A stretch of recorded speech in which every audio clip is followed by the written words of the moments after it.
नमस्कार। आज हम हिंद महासागर में बसे एक विशाल और अनोखे द्वीप देश के गहराइयों में उतर रहे हैं, मेडागास्कर। जी। हमारे पास इस असाधारण जगह के बारे में कुछ बुनियादी तथ्य हैं, कुछ इतिहास से जुड़ी बातें और इसकी जो आज की स्थिति है उसका थोड़ा विवरण है। तो हमारा लक्ष्य है कि इन सब जानकारियों से सबसे जरूरी और दिलचस्प बातें निकालकर समझें, ताकि मेडागास्कर की एक साफ तस्वीर बन सके। बिल्कुल। चलिए शुरू करते हैं फिर इस द्वीप की कहानी को जानना। हाँ बिल्कुल। मेडागास्कर, जैसा आपने कहा, सिर्फ नक्शे पर एक जगह नहीं है। ये तो भूगोल, जीव विज्ञान, इतिहास और इंसानी संघर्ष का, क्या कहते हैं, एक जीता जागता संगम है। हाँ? और इसका आकार ही देखिए, दुनिया का चौथा सबसे बड़ा द्वीप है ये। अच्छा। मतलब ग्रीनलैंड, न्यू गिनी और बोर्नियो के ठीक बाद चौथा सबसे बड़ा? हाँ। तो ये अपने आप में एक पूरी दुनिया जैसा बन जाता है, मुख्य भूभाग से एकदम अलग, अपनी एक खास पहचान के साथ। तो ये है कहाँ असल में? लोकेशन क्या है इसकी? ये अफ्रीका के पूर्वी तट से थोड़ा हटकर मोजाम्बिक चैनल के पार हिंद महासागर में पड़ता है। अच्छा। राजधानी इसकी अंटानानारिवो, वो हाईलैंड्स में है, मतलब ऊंचाई वाले इलाके में। और लोग कितने रहते हैं यहाँ? आबादी करीब 2 करोड़ 90 लाख के आसपास है। 2 करोड़ 90 लाख, काफी बड़ी आबादी है। जी हाँ। और ये आंकड़ा भी जरूरी है, खासकर जब हम आगे यहाँ की चुनौतियों पर बात करेंगे। और भाषाएं कौन सी बोली जाती हैं? यहाँ की जो आधिकारिक भाषाएं हैं वो हैं मालागासी, जो ऑस्ट्रोनेशियन भाषा परिवार की है, और फ्रेंच तो खैर औपनिवेशिक इतिहास की वजह से। हाँ, वो तो है। मुद्रा है मालागासी अरियाई, MGA। लेकिन देखिए, सिर्फ आकार या लोकेशन ही नहीं, इसका हिंद महासागर में होना हाँ। इसे भू राजनीतिक और व्यापार के रास्तों के हिसाब से भी अहम बनाता है। और जैसा आपने कहा, इसका ये अलग थलग होना ही इसकी जो अनोखी पारिस्थितिकी है उसका कारण है। उस पर हम आगे आएंगे। बिल्कुल। अच्छा, तो मैं इतिहास की तरफ चलें। हमारे पास जो जानकारी है उससे पता चलता है कि यहाँ इंसानी बसाहट का इतिहास भी बड़ा अनोखा है। हाँ, बहुत। जो पहले लोग आए वो करीब 2000 साल पहले पहुंचे जी। लेकिन अफ्रीका से नहीं। यही तो खास बात है। वो आए थे सुदूर पूर्व से, बोर्नियो से। ऑस्ट्रोनेशियन लोग थे वो। बोर्नियो से अफ्रीका के इतने पास होकर भी कमाल है। जी हाँ। बाद में फिर पूर्वी अफ्रीका से बंटू भाषा बोलने वाले लोग भी आए, और इन दोनों के मिलने से आज के मालागासी लोग और उनकी संस्कृति बनी है। ये तो वाकई बहुत दिलचस्प है। जड़ें एशिया में है। बिल्कुल। ये मेडागास्कर की, आप कह सकते हैं, सबसे अनोखी ऐतिहासिक बातों में से एक है, और इसी वजह से यहाँ की सांस्कृतिक पहचान इतनी जटिल और कई परतों वाली है। फिर आगे चलकर 19वीं सदी में मेरिना साम्राज्य का उदय हुआ। मेरिना साम्राज्य? हाँ, उन्होंने द्वीप के काफी बड़े हिस्से पर अपना कंट्रोल जमा लिया था और एक तरह से एक पहचान बनाने की कोशिश की। ये दौर अहम था क्योंकि इसने द्वीप पर एक लोकल पावर दिखाई। लेकिन ये ज्यादा चला नहीं शायद।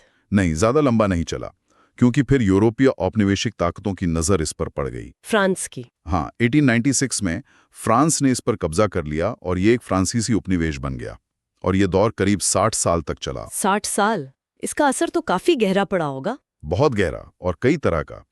फ्रेंच भाषा एडमिनिस्ट्रेशन और एजुकेशन की भाषा बन गई। इकोनॉमी को फ्रांस की जरूरतों के हिसाब से मोड़ा गया। जो पारंपरिक सामाजिक ढांचे थे उनमें बदलाव आया। हालांकि कुछ इंफ्रास्ट्रक्चर बना भी, लेकिन मेन मकसद तो संसाधनों का इस्तेमाल करना था। और फिर आजादी मिली।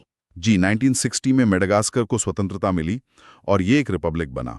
लेकिन आजादी के बाद का सफर भी आसान नहीं रहा है। अच्छा, क्यों? क्या हुआ आजादी के बाद? देखिए, आजादी के बाद के दशकों में राजनीतिक अस्थिरता एक बहुत बड़ी चुनौती रही है। अस्थिरता मतलब कई राजनीतिक संकट हुए, विरोध प्रदर्शन हुए, यहाँ तक कि तख्ता पलट की कोशिशें भी हुईं। और ये जो अस्थिरता है, ये आर्थिक विकास और सामाजिक तरक्की में एक बड़ी रुकावट बनी।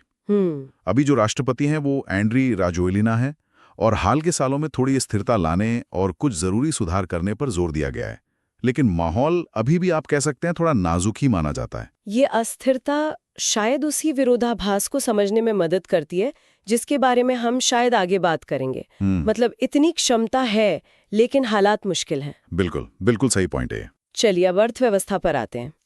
यहाँ कुछ बहुत ही हैरान करने वाली जानकारी मिली है। हाँ। मेन सेक्टर्स तो कृषि, मछली पकड़ना, पर्यटन, खनिज, ये तो कई विकासशील देशों जैसे ही हैं। लेकिन जो बात एकदम अलग है वो है वेनिला, हमें पता चला है कि दुनिया की लगभग 80% वेनिला यहीं से आती हैं। 80%। हाँ, यह विश्वसनीय आंकड़ा है। मतलब दुनिया भर की आइसक्रीम, केक, परफ्यूम, उनका एक बड़ा हिस्सा इसी द्वीप पर निर्भर है। ये सचमुच चौंकाने वाली बात है और ये दिखाता है कि मेडागास्कर की वैश्विक अर्थव्यवस्था में एक बहुत ही अनोखी जगह है। हाँ। वेनिला की खेती, खासकर जो पूर्वोत्तर का सावा इलाका है, वहाँ हजारों छोटे किसानों की रोजी रोटी का आधार है ये। अच्छा। इसके अलावा लौंग, कॉफी, कोकोआ और समुद्री उत्पाद जैसे झींगा वगैरह ये भी महत्वपूर्ण एक्सपोर्ट्स हैं। और कीमती पत्थर जैसे सफायर, उनकी भी माइनिंग होती है। तो मतलब कागज पर तो संसाधन काफी हैं। हाँ, कागज पर देखें तो संसाधन और निर्यात की क्षमता तो काफी है। लेकिन यहीं पर वो विरोधाभास आता है जिसका आपने जिक्र किया था, है ना? बिल्कुल। इन कीमती निर्यातों के बावजूद देश की आर्थिक हालत अच्छी क्यों नहीं है? जी, यही सबसे बड़ा और दुखद विरोधाभास है। इतनी प्राकृतिक संपदा होने और ग्लोबल मार्केट में इतनी अहम जगह रखने के बावजूद मेडागास्कर दुनिया के सबसे गरीब देशों में से एक है। ओह। यहाँ गरीबी बहुत ज्यादा है, खासकर गांव के इलाकों में। बेरोजगारी बहुत है और जो बुनियादी ढांचा है, सड़कें, बिजली, साफ पानी, स्वास्थ्य सेवाएं, वो बहुत ही अपर्याप्त है, मतलब ना के बराबर। लेकिन ऐसा क्यों है? कारण क्या है इसके? कई कारण हैं। एक तो वो राजनीतिक अस्थिरता जिसकी हमने बात की, उसने निवेश को रोका है। फिर ग्लोबल मार्केट में वेनिला जैसी चीजों की कीमतों में जो भारी उतार चढ़ाव आता है, हाँ, वो तो होता है। उससे किसान बहुत जोखिम में रहते हैं। और जब बुनियादी ढांचा ही नहीं होगा तो व्यापार और विकास कैसे होगा? सही बात है। भ्रष्टाचार को भी एक बड़ी समस्या माना जाता है। तो नतीजा ये है कि जो प्राकृतिक धन है उसका फायदा आम लोगों तक पहुंच ही नहीं पाता। ये वाकई सोचने वाली बात है। अच्छा, अब उस चीज पर आते हैं जिसके लिए मेडागास्कर शायद सबसे ज्यादा जाना जाता है, इसकी कमाल की प्रकृति और जैव विविधता। हाँ, बिल्कुल। आंकड़े फिर से हैरान करते हैं। यहाँ पाए जाने वाले 90% से ज्यादा पेड़ पौधे और जीव जंतु दुनिया में और कहीं नहीं मिलते। 90% से ज्यादा। जी हाँ। ये कैसे मुमकिन है? ये एंडेमिज्म यानी स्थानिकता का, आप कह सकते हैं, चरम उदाहरण है। एंडेमिज्म। हाँ, मतलब प्रजातियों का किसी एक ही भौगोलिक इलाके तक सीमित होना। और इसका कारण है इस द्वीप का लंबा भौगोलिक अलगाव। मेडागास्कर करीब 16 करोड़ साल पहले अफ्रीका से अलग हुआ था और करीब 8-9 करोड़ साल पहले भारत से। इतना पहले? हाँ, तो इतने लंबे अकेलेपन में यहाँ जीवन ने अपना एक बिल्कुल अलग रास्ता पकड़ा। ऐसी प्रजातियां विकसित हुईं जो दुनिया में और कहीं हैं ही नहीं। इसीलिए ये जीव विज्ञान के अध्ययन के लिए एक जीती जागती लैब की तरह है। और यहाँ के सबसे फेमस निवासी कौन है? जाहिर है लेमूर। बिल्कुल। मैंने इनकी तस्वीरें देखी हैं। ये प्राइमेट्स हैं जो सिर्फ मेडागास्कर में ही मिलते हैं, है ना? हाँ, लेमूर की 100 से भी ज्यादा प्रजातियां हैं। अलग अलग आकार, रंग, व्यवहार, बहुत विविधता है इनमें। ये तो मेडागास्कर की पहचान बन चुके हैं। 100 से ज्यादा प्रजातियां? जी, लेकिन सिर्फ लेमूर ही नहीं है, यहाँ और भी अनोखे जीव हैं, जैसे फोसा। फोसा? ये क्या है? ये एक मांसाहारी जानवर है। दिखने में थोड़ा बिल्ली और नेवले जैसा लगता है और ये द्वीप का सबसे बड़ा शिकारी है। अच्छा। गिरगिट की आधी से ज्यादा प्रजातियां यहीं पाई जाती हैं। और फिर वो विशाल बाओबाब पेड़। हाँ, बाओबाब, वो तो बहुत मशहूर हैं। उनकी 6 प्रजातियां सिर्फ मेडागास्कर में मिलती हैं। वो पूरे लैंडस्केप पर छाए रहते हैं। तो इस अनमोल खजाने को बचाने के लिए कई राष्ट्रीय उद्यान और संरक्षित क्षेत्र भी बनाए गए हैं। लेकिन क्या ये खजाना सुरक्षित है? हमने चुनौतियों की बात की थी पहले। दुर्भाग्य से ये जो अनोखी जैव विविधता है ये गंभीर खतरे में है। ओह। वनों की कटाई, डिफॉरेस्टेशन, यहाँ एक बहुत बड़ी समस्या है। जंगल काटे जा रहे हैं, खेती के लिए जमीन बनाने के लिए, लकड़ी के लिए, चारकोल यानी ईंधन के लिए। और इससे इन अनोखे जीवों का घर, उनका निवास स्थान, वो नष्ट हो रहा है। इसके अलावा अवैध शिकार और जलवायु परिवर्तन का असर, वो भी इन खतरों को और बढ़ा रहे हैं। ये तो बहुत चिंता की बात है। हाँ, ये संरक्षण के लिए एक बहुत बड़ी चुनौती है, खासकर तब जब देश गरीबी और विकास की जरूरतों से भी जूझ रहा हो। ये एक मुश्किल संतुलन है। प्रकृति के बाद अब जरा यहाँ की संस्कृति पर आते हैं। जैसे इतिहास में हमने देखा, यहाँ अफ्रीकी और ऑस्ट्रोनेशियन जड़ें हैं, साथ में फ्रांसीसी प्रभाव भी है। तो ये सब मिलकर कैसी संस्कृति बनाते हैं? ये एक बहुत ही, क्या कहते हैं, जीवंत और कई परतों वाली संस्कृति है। मालागासी भाषा खुद ऑस्ट्रोनेशियन है, लेकिन उसमें अफ्रीकी बंटू भाषाओं का भी असर दिखता है। अच्छा। संगीत और नृत्य जीवन का जरूरी हिस्सा है।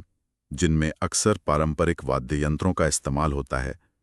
परिवार और समुदाय का बहुत महत्व है। एक खास बात है यहाँ पूर्वजों के प्रति सम्मान और उनसे जुड़ाव। इसे फमाडीहारा जैसी रस्मों में देखा जा सकता है। फमाडीहाना, ये क्या होता है? इसमें लोग अपने पूर्वजों के अवशेषों को कब्र से निकालकर उन्हें नए कफन में लपेटते हैं, उनके साथ नाचते गाते हैं। ये बाहरी लोगों को शायद थोड़ा अजीब लगे। हाँ, सुनने में तो लग रहा है। लेकिन ये उनके सांस्कृतिक ताने बाने का एक बहुत महत्वपूर्ण हिस्सा है। ये पूर्वजों से जुड़ाव दिखाने का एक तरीका है। और धर्म के बारे में क्या? करीब आधी आबादी ईसाई धर्म मानती है, कैथोलिक और प्रोटेस्टेंट दोनों। लेकिन जो पारंपरिक मान्यताएं हैं उनका असर बहुत गहरा है। अच्छा। मिलता है। मतलब लोग चर्च भी जाते हैं और पूर्वजों की पूजा, प्रकृति की आत्माओं में विश्वास और जो स्थानीय रीति रिवाज हैं उनका पालन भी करते हैं। दिलचस्प मिश्रण है। हाँ, एक छोटी मुस्लिम आबादी भी है, खासकर तटीय इलाकों में। और फ्रेंच प्रभाव तो है ही, भाषा के अलावा खाने पीने और कुछ हद तक आर्किटेक्चर में भी दिखता है। हाँ। तो कुल मिलाकर ये अलग अलग प्रभावों का एक अनूठा संगम है। लोग आमतौर पर मेहमान नवाज और विनम्र माने जाते हैं, लेकिन अपनी पहचान और परंपराओं को लेकर काफी गर्व भी महसूस करते हैं।